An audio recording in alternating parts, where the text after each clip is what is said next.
When you're gay, you can Don't get you away wish- with more shit. I know, don't you You wish- can say more things. I wish I was gay. You can say crazy shit about women. Lots of he stuff. he went around as Jeffrey Epstein's temple.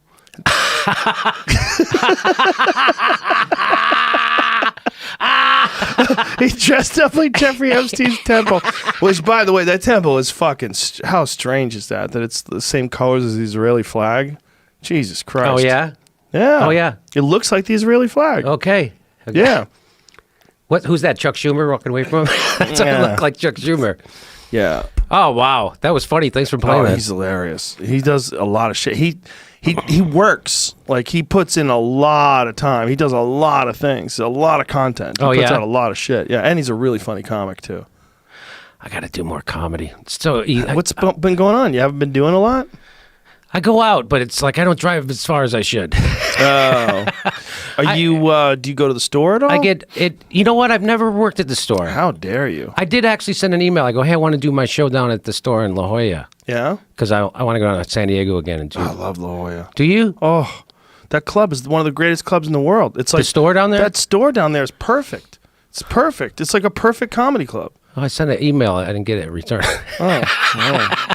Well, they're probably booked. They're so booked. Everything's Yeah, I booked. bet. The store has never been more popular. Right now, it's sold out every night. Yeah, I know. I should start going there. I just got to Come get on out of my down. ass. I just got to get off my. I go to Flappers, which is in Burbank, so it's real close to my Yeah. house.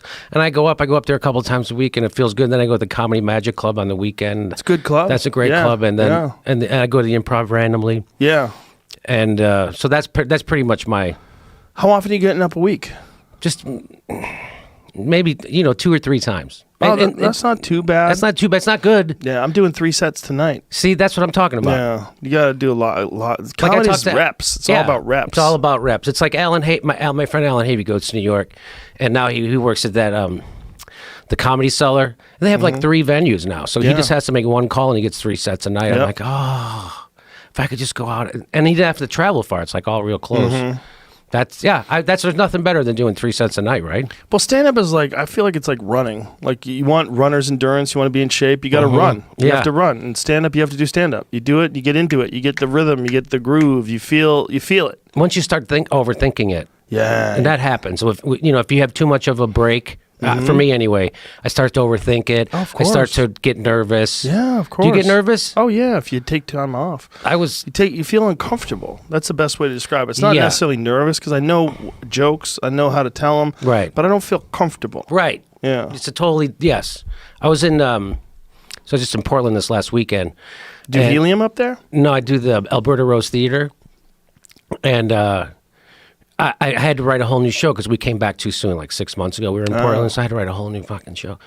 And I was really sweating it. I didn't realize how nervous I was, and so when I got on stage, like about 30 minutes in, it was going good, right? I got my appetite. All of a sudden, I was hungry. And so I got a calzone and I had to eat it. On stage? Yes. What? I couldn't. I was starving. I had another 2 hours to go. My show goes 2.5 hours. And sometimes so you ate while you're on stage? So I'm not saying, like, I have to get, so I just got a calzone. How did the people handle it? They all went and got calzones. They sold out. So you had a break? No, as I'm doing the show, I had 3 people up on stage with me. Are you in the calzone business? Are you the Nancy Pelosi of calzones? Is that what's going on? I have some interests in calzones. No, I don't know how you can do that. I've often looked. I'd be on stage and I look down at a chicken wing. I'm like, I could eat that fucking thing right now. Really? So as soon as my nervousness goes away, like, you get hungry? Yeah. That's so weird. Yeah. While you're on stage, you get hungry. Because my nervousness goes away. I don't know how many times I can say this. No, I understand. So before that, because of the nervousness, you can't eat. Yeah. So you go on stage hungry. Yes. But you probably should be But hungry. I don't feel hungry when I go on stage. I just feel like a knot or whatever. And then the nervousness goes away because you're doing well. Yeah. And then you're like, I got to fucking eat something. Mm-hmm. You go on stage and you do 2.5 hours? Yeah. Whoa. That's a lot of time. Well, it's not stand-up. I have video. That's right. You're doing your show. Video. Okay. Doing a video show. Yeah. Okay. So, but we write jokes for the videos and everything. It's not just guys doing a podcast. Right. That makes a little more sense that you want to eat in the middle of it. Yeah. A little more sense. Because like if you're on stage doing your act. Oh, yeah, you can't. If I'm doing my act, that's why I say often doing my act, I've looked like I'd like to have a piece of that chicken. You can't do that. Like I could play a video that's going to be a minute, and I've got. Oh, so that's what you do? Then come back. Yeah. And do you worry about shit flying out of your mouth while you're talking? I do not worry about that. You should, because the people already like me. Oh, okay, that's a good way of looking at it. Yeah, it's such a freeing, I don't have to convince anybody, and that's the weird thing with my kind of comedy. Like, I like to go up in front of people who don't know me to surprise them in a way. Like, watch, but I also have to get into it a little gentler. More gently? Is that a word? Yeah, more gently. Yeah, so I have to act like, hey, my brother said this, or hey, why did I'm too dumb, I don't get it, like why is the government against workers' strikes, but they're for military strikes, as opposed to the way you would do it in front of your crowd. Yeah. In front of my crowd, I'm much more, amped up and angry or what have you. That makes sense. Yeah. Yeah, it's a weird thing, right? There's a catch-22 to that, because like if you play to your people all the time, you can get soft because they'll laugh at stuff just because they like you. That's right. And then a regular audience will be like, what the fuck are you talking about? That's right. There's some people that I've seen where they do well, especially like some podcast folks, they have a crowd. And then the people will come to see them when they do their shows and like, oh, they're just happy to see you and you do well. But then you go do a rando show at the fucking Improv where there's like 5 other people, especially that lab. That lab is hot death. At the Improv? Yeah. That little tiny room. It can be. It's set up all fucked up.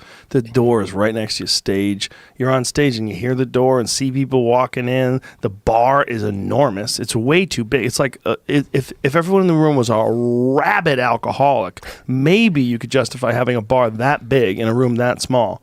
It doesn't make any sense. Room. That's funny. That's terrible. Now that you mention it, I guess I noticed that stuff, but they should light that room on fire. They should take sage through that room and clear it of ghosts and then light it on fire. I enjoyed it because there's no waitresses, right? Not that I don't like waitresses. You go and get your own drinks? You go get, if you want a drink, you go to the bar. Oh, that's and so nobody grosser. walks around in front of you there's no distractions. People just sit there. Oh, you're anti-waitress. You motherfucker. You fucking asshole. I get it. Jimmy's got a problem with the women. Yeah. He likes a male bartender, a rugged. We just got done making fun of Megan McKinnon. Kyle Kalinske got in trouble for making fun of Elizabeth Warren's dancing. He didn't get in trouble. That Cory Booker guy went after him. Did you see that? Like, that is nonsense. You virtual signaling dummy. That is so silly. He made fun of everything. He made fun of Cory Booker's jokes. Dad jokes. Yeah. He made fun of but if he makes fun of Elizabeth Warren, all of a sudden it's sexist. Did you see his quote? Like, you see what he said? Like, it was so clunky. Like, I'm sorry, are you an 18-year-old autistic college student who just gets to talk for the first time? Yeah. Yeah. It was so clunky.